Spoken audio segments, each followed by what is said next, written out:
Perkenalkan, kami dari kelompok 3, kelas 12 AKL 3 SMK Negeri 3 Banjar. Video ini dibuat untuk menyelesaikan salah satu tugas mata pelajaran matematika dengan guru pengajar Ibu Elita Budi Kusumaningsih, di mana kami diberi tugas untuk menjelaskan materi tentang kuartil dan simpangan. Sebelum masuk ke materinya, perkenalkan, saya Tatia. Saya Wulan Berdaningsih. Saya Hoiratul Anissa. Saya Nurapiani. Dan saya Marleni. Sebelumnya, kalian tahu nggak sih apa itu kuartil? Enggak. Sini kami kasih tahu. Kuartil adalah data atau nilai yang membagi data yang telah diurutkan menjadi 4 bagian yang sama. Kuartil dikelompokkan menjadi 2, yaitu kuartil data tunggal dan kuartil data kelompok.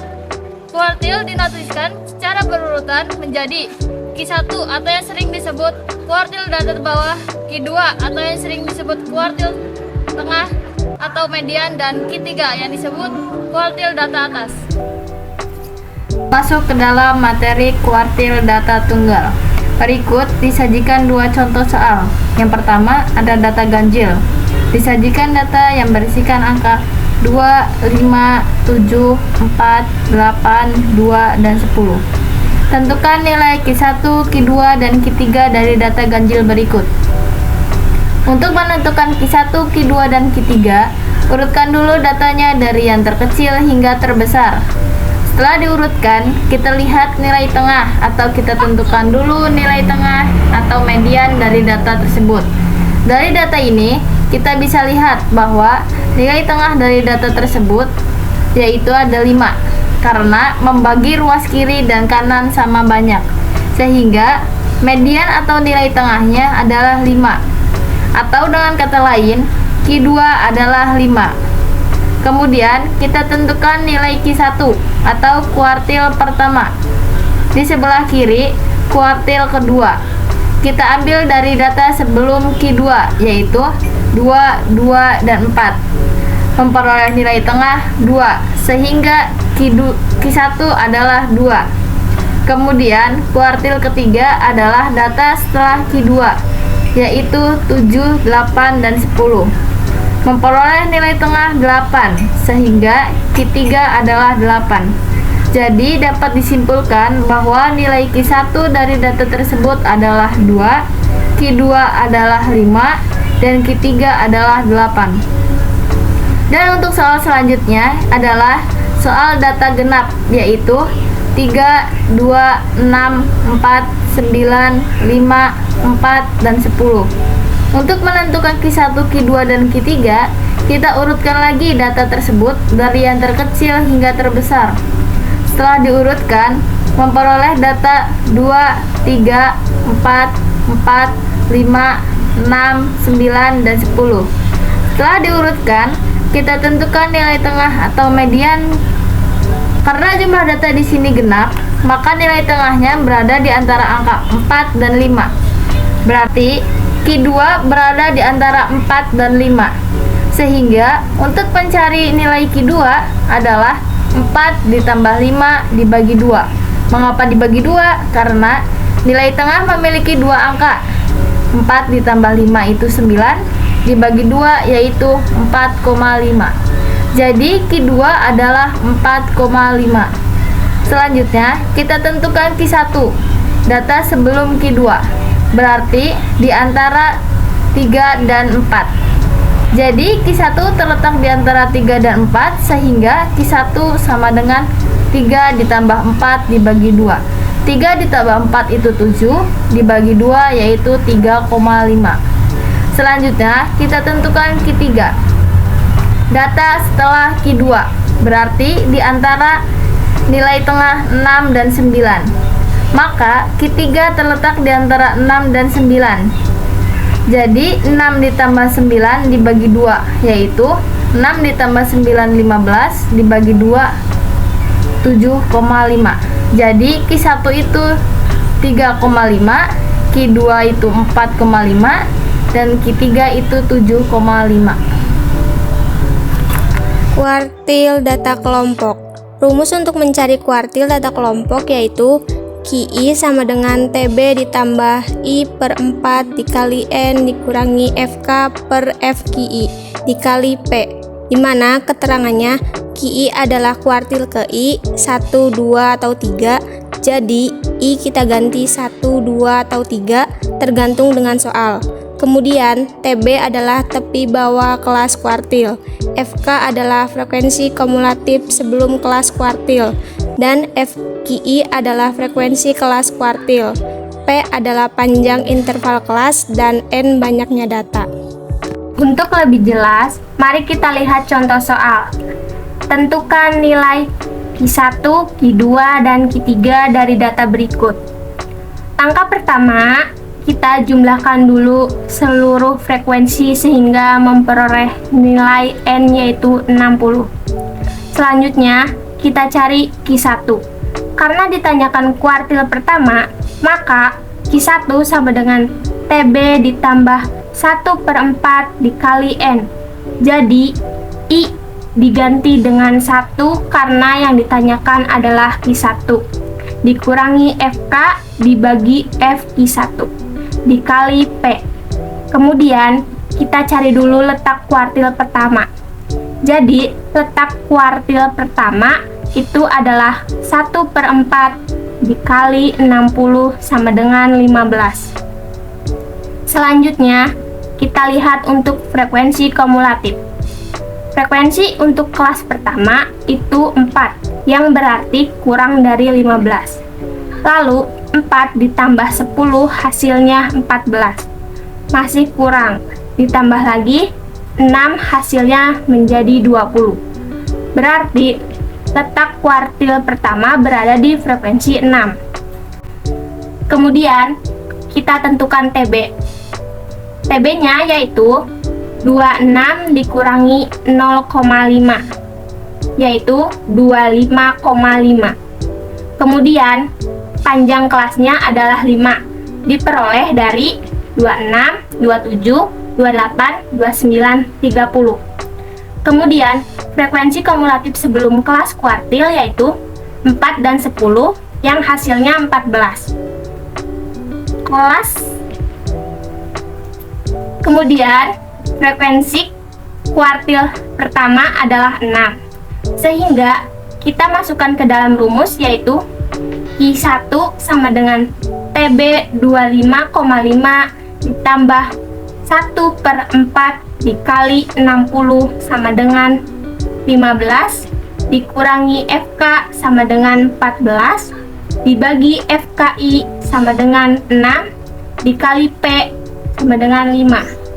15 dikurangi 14 sama dengan 1.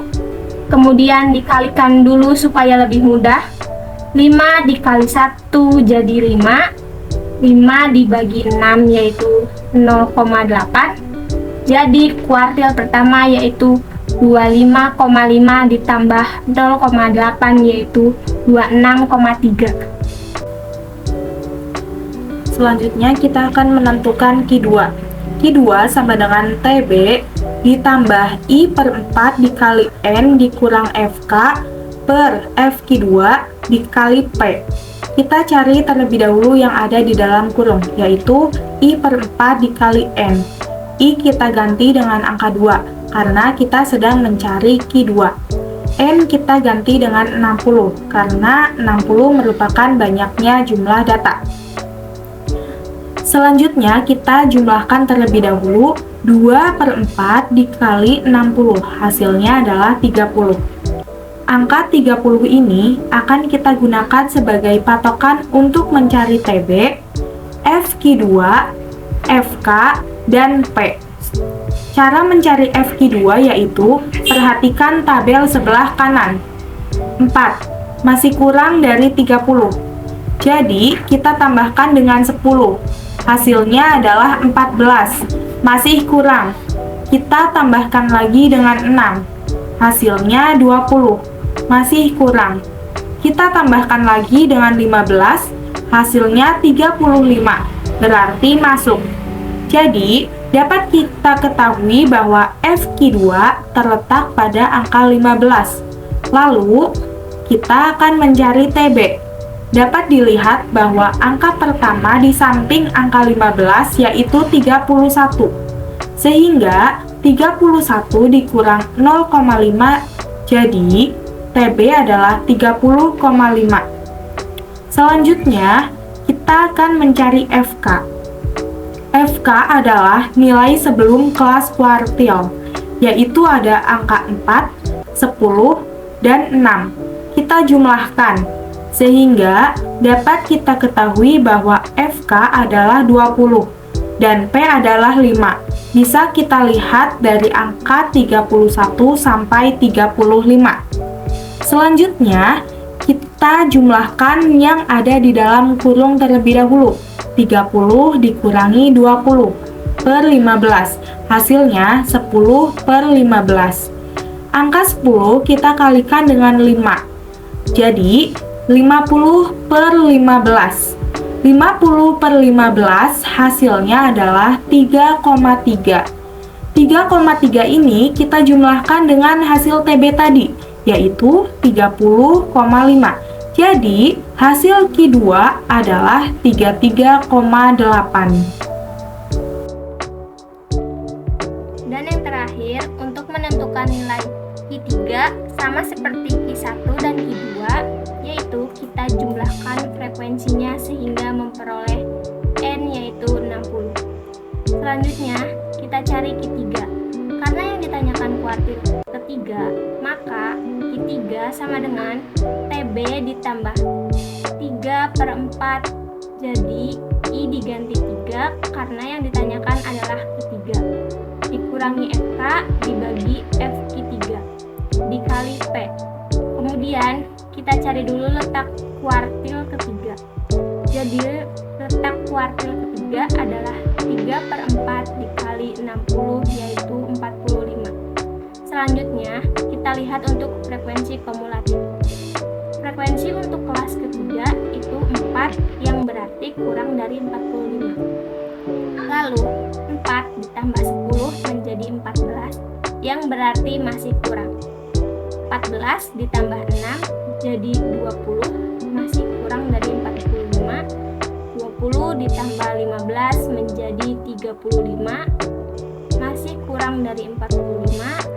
35 ditambah 8 menjadi 43 masih kurang juga. 43 ditambah 14 menjadi 57. Berarti letak kuartil ketiga berada pada frekuensi 14. Kemudian kita tentukan TB. TB-nya yaitu 41 dikurangi 0,5 yaitu 40,5. Kemudian panjang kelasnya adalah 5. Diperoleh dari 41, 42, 43, 44, 45. Kemudian frekuensi kumulatif sebelum kelas kuartil yaitu 4 ditambah 10 ditambah 6 yaitu 20 ditambah 15 ditambah 8 yaitu 43. Kemudian frekuensi kuartil ketiga adalah 14. Sehingga kita masukkan rumus yaitu Q3 sama dengan TB 40,5 ditambah 3/4 dikali 60 sama dengan 45 dikurangi FK 43 dibagi dengan FQ3 14 dikali 5. 45 dikurangi 43 adalah 2. Kemudian kalikan dulu supaya lebih mudah. 2 dikali 5 menjadi 10. 10 dibagi 14 yaitu 0,7. Jadi kuartil ketiga yaitu 40,5 ditambah 0,7 yaitu 41,2. Selanjutnya ada pembahasan tentang simpangan. Kalian tahu nggak sih apa itu simpangan? Enggak. Yuk kita bahas bareng-bareng. Simpangan dibagi menjadi 3, yaitu simpangan rata-rata, simpangan ragam, dan simpangan baku. Nah, bagaimana cara mencari simpangan rata-rata? Perhatikan langkah-langkahnya. Langkah pertama yang harus kalian ketahui adalah mencari nilai rata-rata terlebih dahulu dari data yang diberikan. Perhatikan cara mencarinya. X bar sama dengan kita jumlahkan semua angka-angka dari data ini terlebih dahulu. Jadi, 2 ditambah 3 ditambah 6 ditambah 8 dan ditambah 11 per banyaknya data. Kita hitung 1, 2, 3, 4, dan 5. Jadi, banyaknya data adalah 5. Lanjut, kita jumlahkan 2 ditambah 3 ditambah 6 ditambah 8 ditambah 11, hasilnya adalah 30. Jadi, 30 per 5, maka diperoleh hasilnya 6. Setelah kita mendapatkan nilai rata-rata, barulah kita bisa mencari nilai simpangan rata-rata. Rumusnya yaitu SR sama dengan sigma dari harga mutlak XI dikurang X bar per N. Sigma itu artinya jumlah dari XI dikurang X bar, di mana XI merupakan angka-angka dari data dan X bar merupakan rata-rata yang sudah kita cari yaitu 6, dan N ini adalah banyaknya angka yaitu 5. Perhatikan kelanjutannya. Untuk yang pertama, XI dikurang rata-rata. Angka yang dikurang terlebih dahulu adalah 2. 2 dikurangi rata-rata yaitu 6. Ingat, sigma artinya jumlah, lalu dijumlahkan lagi. Ganti lagi XI-nya dengan angka selanjutnya yaitu 3. 3 dikurangkan dengan 6, ditambah 6 dikurangi 6, ditambah 8 dikurangi 6, dan yang terakhir 11 dikurangi 6. Per di bawahnya N yaitu banyaknya angka, di sini yaitu 5. Sesuai banyaknya data yang telah kita cari tadi. Perlu diingat, yang dimaksud dari harga mutlak yaitu ketika kita telah menemukan jawaban negatif, maka harus tetap positif. Itu yang dimaksud dengan harga mutlak. Jawabannya selalu tetap positif. Contoh perhatikan. 2 dikurang 6 hasilnya negatif 4. Namun karena ada tanda harga mutlak, maka jawabannya positif 4. Lanjut ditambah 3 dikurang 6. Namun karena ada tanda harga mutlak, maka jawabannya positif 3. Ditambah 6 dikurangi 6 hasilnya 0. Ditambah 8 dikurangi 6 hasilnya 2. Dan ditambah 11 dikurang 6 hasilnya 5. Per 5 sama dengan kita jumlahkan angka di atas terlebih dahulu. 4 ditambah 3 ditambah 0 ditambah 2 ditambah 5 sama dengan 14 per 5. Itu hasilnya 2,8. Dan inilah dia nilai dari simpangan rata-rata. Sekarang kita akan membahas tentang cara menentukan simpangan ragam dengan rumus S kuadrat sama dengan 1 per N dikali sigma dari XI dikurang X bar atau rata-rata, lalu dikuadratkan. XI kita peroleh dari data yaitu 2, 3, 6, 8, dan 11. XI kita gunakan angka 2 terlebih dahulu. Berarti 2 dikurangkan dengan rata-ratanya, di mana rata-rata tersebut sudah kita peroleh pada saat kita mengerjakan simpangan rata-rata, yaitu 6. Maka 2 langsung dikurang dengan 6 lalu dikuadratkan, ditambah 3 dikurang 6 dikuadratkan, ditambah 6 dikurang 6 dikuadratkan, ditambah 8 dikurang 6 dikuadratkan, dan yang terakhir ditambah 11 dikurang 6 dikuadratkan. Per N di sini merupakan banyaknya angka pada data yaitu 5, sama dengan 2 dikurang 6 hasilnya negatif 4, lalu dikuadratkan hasilnya 16, ditambah 3 dikurang 6 hasilnya negatif 3, lalu dikuadratkan hasilnya 9, ditambah 6 dikurang 6 hasilnya 0, dikuadratkan hasilnya 0, ditambah 8 dikurang 6 hasilnya 2, dikuadratkan hasilnya 4, ditambah 11 dikurang 6 hasilnya 5, dikuadratkan menjadi 25. Jadi hasil perhitungan kita tadi yang kita jumlahkan 16 ditambah 9 ditambah 0 ditambah 4 dan ditambah 25, hasilnya sama dengan 54. Rumus ragam sendiri adalah 1/n dikali sigma dari xi dikurang x per dikuadratkan. N sudah kita peroleh yaitu 5. Sigma dari xi dikurang x bar dikuadratkan yaitu 54, jadi 1/5 dikali 54 sama dengan 10,8. Selanjutnya, kita akan membahas cara menentukan simpangan baku. Simpangan baku merupakan akar dari hasil simpangan ragam, yaitu 10,8. Jadi, akar dari 10,8 yaitu 3,286. Karena kita mengambil 2 desimal, maka hasilnya menjadi 3,29. A few moments later. Matematika, ilmu yang